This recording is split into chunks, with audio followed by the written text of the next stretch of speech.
Elul, the months we're in, is a time to confront the Yetzer Hara, our evil inclination within ourselves, within each of us, within me. Before we stand in judgment before Adon Olam, the master of the universe, during the forthcoming days of awe. Looking back upon the events in our world, in our nation, in our community, and in our interpersonal relationships with family and friends, as well as with the strangers around us, I find myself questioning how well have I tempered my Yetzer Hara in this past year?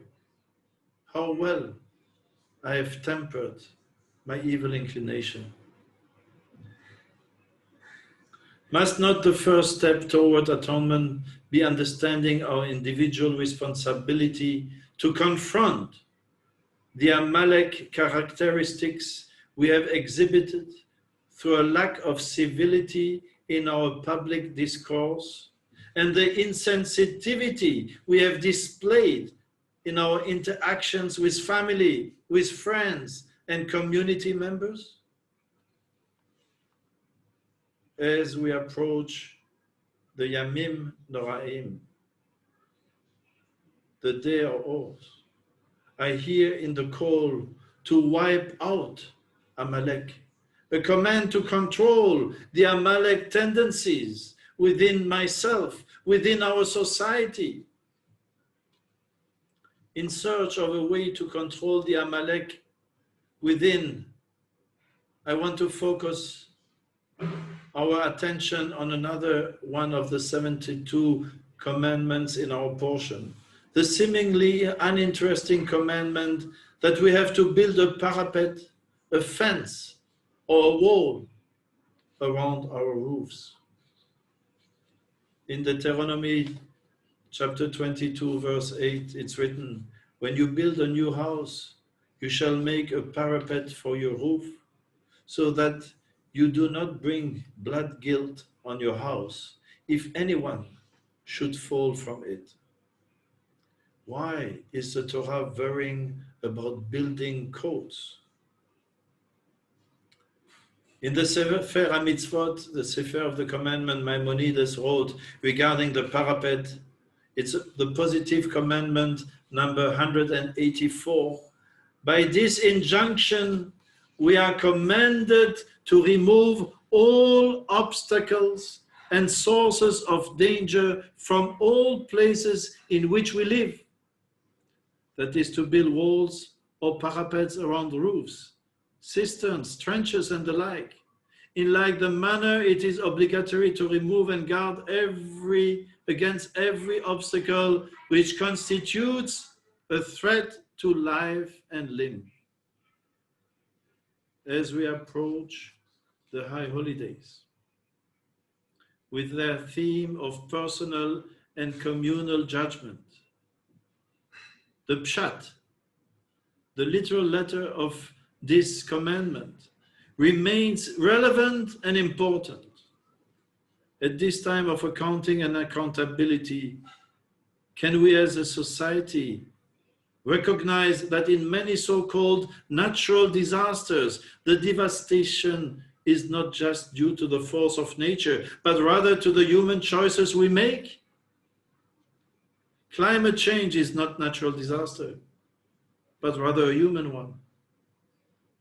At the end of chapter 1 of Genesis, God appoints Adam as the custodian of the world.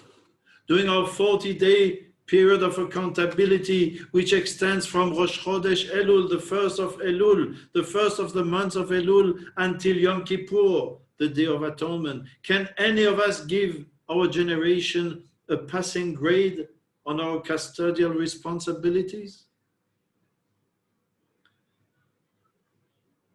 I believe that we also can see the parapet, the bridge that we are commanded to build, as a metaphor reminding us that we have a responsibility to not let the poor fall off the edges of the societal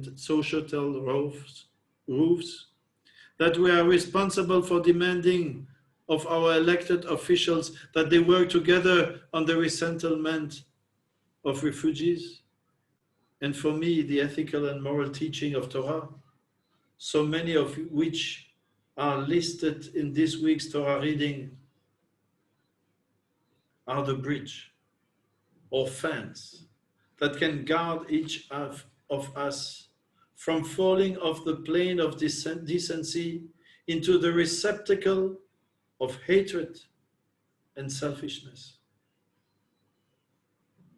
This brings me back to the 72nd commandment in our portion, calling upon us to wipe out the Amalekites.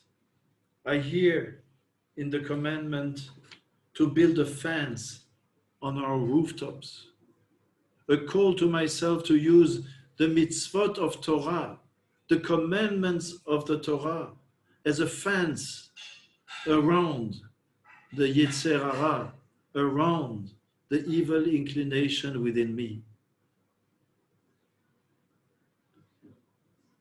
Uncontrolled passion, like a wildfire or a flood, is an unbelievably destructive force. Yet, tempered by compassion and the ethical and moral teachings of Torah, our passion can lead us individually and communally to repair the ruptures in ourselves and in society. May the year 5781, we are going to begin in a few weeks, in which we turn from building walls of separation and instead seek to build a parapet of the ethical and moral teachings of Torah that will, in accordance with the teaching of Rambam Maimonides, lead us to fulfill our obligation to remove and guard against every obstacle that constitutes a threat to life and limb, not just for ourselves and our loved ones, but also for the needy and the strangers in our midst. Amen. V'chein yiratzon. Thanks for your attention.